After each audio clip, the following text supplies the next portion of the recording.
Donc, dans cette vidéo, je vais énumérer les petits trucs là, que j'ai mentionnés au cours du cours de la semaine passée. Donc, des petites choses qui vont vous aider. Donc, évidemment, pas vraiment des choses qu'on peut évaluer, mais qui vont avoir un impact sur la façon que vous travaillez et donc sur la qualité là, du travail que vous allez faire dans Lightroom. Donc, petite chose, ou première chose, là, si on veut passer rapidement du menu Library à Develop, donc le D nous amène rapidement à Develop. Donc, si je suis dans mon Library et j'appuie sur D, ça va m'amener là. Donc, Chloé a ajouté ça en classe, là, mais si on appuie sur Commande Alt 2, ça va faire la même chose. Donc, si on est ici, Commande Alt 2, ça va nous amener là aussi. Donc, encore là, preuve là, qu'il y a plein de façons de faire la même chose dans un logiciel comme Lightroom. Donc, quand je suis dans le module Develop, OK, si je veux voir comment la photo était au départ, Shift Front Slash, donc ça va nous faire ça ici. Donc, en réalité, on veut cliquer sur le backslash. Donc, ça, c'est où on était au départ. Ça, c'est où on est rendu maintenant. Si je veux faire un reset pour revenir au point de départ, je vais cliquer ici. Donc, ça arrive des fois là qu'on est en train de travailler une photo et on n'est plus certain où on s'en va, donc on veut juste revenir au point de départ. Pour enlever les panneaux, j'appuie sur Tab, donc les deux flèches qui pointent dans les deux différentes directions, donc j'appuie sur Tab pour les faire disparaître. Des fois, c'est intéressant si je veux maximiser la grandeur de mon écran, comme vous voyez ici.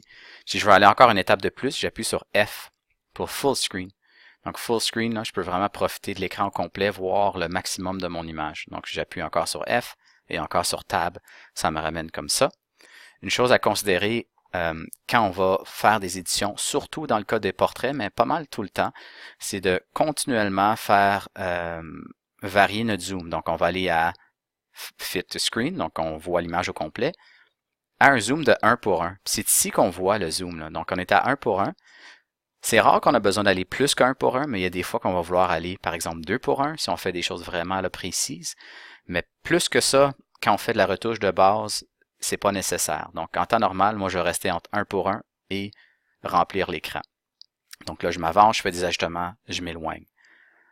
Okay? L'autre chose qui est important ici, c'est de vérifier l'histogramme.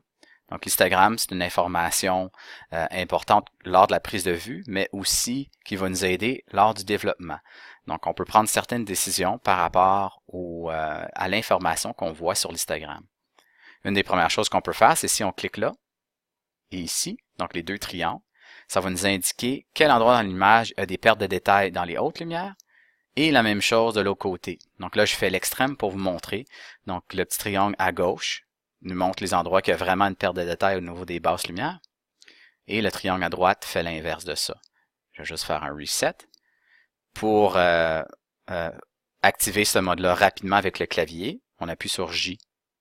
Donc là, j'ai fait l'inverse. Donc J. Donc ça, c'est une façon avec le clavier de le faire. OK, donc je reviens comme ça. Quand je suis en train de faire un ajustement, et je veux juste retourner à l'état initial ou la ramener à 0. Double-clic sur la poignée, ça le ramène à 0.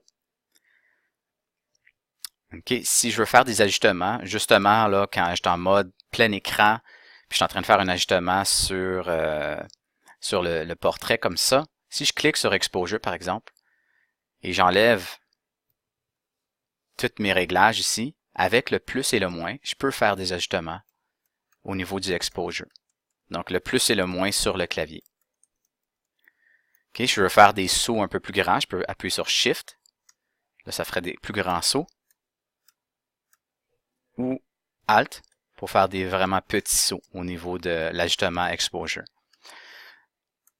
Encore une fois, c'est peut-être pas très visible à mon écran, là. C'est le genre de choses qu'on va apprécier une fois qu'on le fait nous-mêmes dans notre catalogue. Donc, dernier petit truc que je veux vous parler avant de quitter de cette vidéo ici. Quand on fait des ajustements au niveau des whites et des blacks, si on appuie sur Alt, ça nous fait apparaître un masque.